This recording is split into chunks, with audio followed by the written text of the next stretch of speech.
Hi there, it's Vanessa here of the Property Tribes Forum, welcoming you to another investor interview from sunny Burnley. And today I'm talking to John Mulcahy. And John, welcome. We're actually standing in front of one of your commercial properties, which is this amazing 100-year-old mill. But you're also a big fan of residential property as well, aren't you? Yes, I am indeed. Yes. How did you get started, and what was your strategy? How did I get started?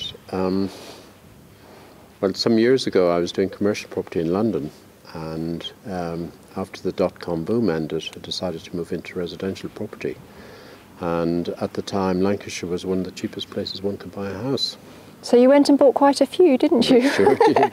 A few hundred. Yes, we did. Yes. Now, have you focused on a particular type of investment? You prefer houses to flats, don't you? Yes, I do, yes. Why is that?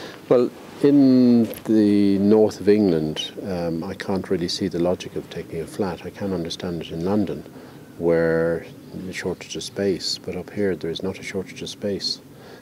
Flats in the centre of Manchester for the young, trendy people, possibly paying £500 to £700, but not the sort of £1,000 that they've been selling them at. So you've really gone for your bread and butter terrace 2-3 bedroomed house. That's really what you're focused on? Terrace and semi-Ds. Yeah. And what sort of tenants have you got? LHA and private tenants? We have both. Yes, we have both. But as part of our team, we also have a member of staff who has worked in the housing benefit for 20 years. So we actually know the system, but I think it is important that you do know the system. And do you feel comfortable just focusing on one area? Do you think it's important to have your investments close to home? No, I don't. Within an hour's drive, our portfolio is basically from Manchester up to Preston across to Leeds. We do, however, have a few houses in Stoke and one in Torquay and some in Hull and some, but yes, I think within an hour's drive is enough. Now, I wouldn't like to concentrate them in any one area, because if the area decides to go south, then there's going to be a problem. Because then it's like having all your eggs in one basket. It's a risk and hedge thing, isn't it? Absolutely. Yeah. So you ended up with so many hundreds of properties that it actually became more efficient for you to start your own management company, and you actually employ staff and deal direct with tenants, and that's worked well for you, hasn't it? Yes, it has. When we got to a substantial number, when we started first, we employed managing agents, both small managing agents and large managing agents, and we found now there's a conflict of interest. The managing agent's interest is basically to turn over the tenants as often as possible, thereby creating the fees. Our attitude as landlords is to keep the tenant in the building as long as possible. Yeah, and put down roots and feel like it's a home. Our average, we now do 3 years, and we do 1 day less than 7 years as a AST. So that if somebody comes as a family, then they want to put the children into school, they want to know that they have security of the house. We do, however, index link the rent, so it gives us some. It also means that on an annual basis we don't have the hassle of, well, what's the rent going to be? We will, however, watch the tone on the street quite carefully, because if the tone in the street is £100 and you're looking for 120 as you would be entitled to under your lease, then there's no point. So you've got to watch the tone in the street. Yeah, and be very aware of the local market. Yeah, but it does give you the opportunity to increase it without any undue stress. So here we are at the end of 2010 going into 2011. Are you feeling confident and optimistic about UK residential? Yes, I am. I'm very optimistic about it. I think the current crisis is giving us as landlords a huge opportunity to buy better quality stock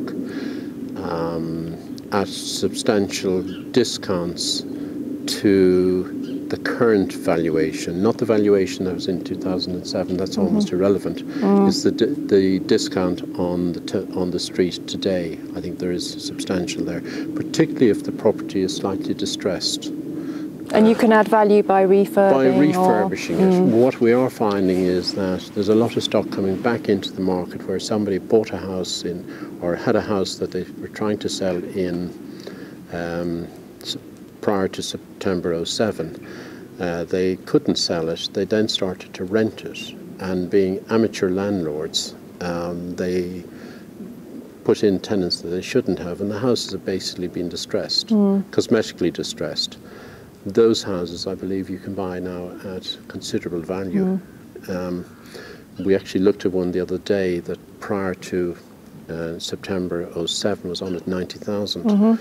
We're in the middle of buying it at 45,000. Wow, half price, 50% off. Well, because the tenant, this particular house has been rented 3 times in the period, and each time the tenants have done more damage to it. You know, when we went in, you know, the kids they'd half painted the house, but it was absolutely destroyed. But it was only cosmetic, so you're talking about carpets, paints and decks.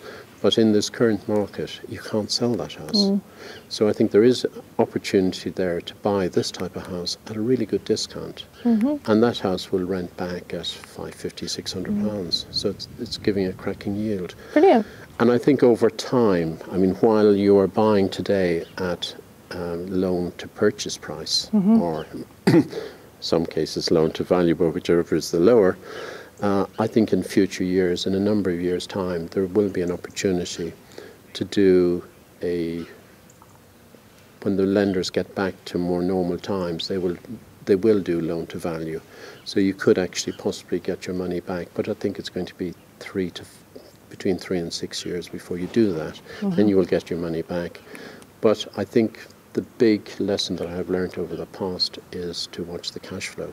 Absolutely, cash flow is king. It certainly is. If you haven't got the cash in, you're in business. And I think this current climate gives us as landlords an opportunity to get yields that will give us a positive cash flow. So I think, yes, now is the time. I think also the current government are making quite a lot with their planning policy now.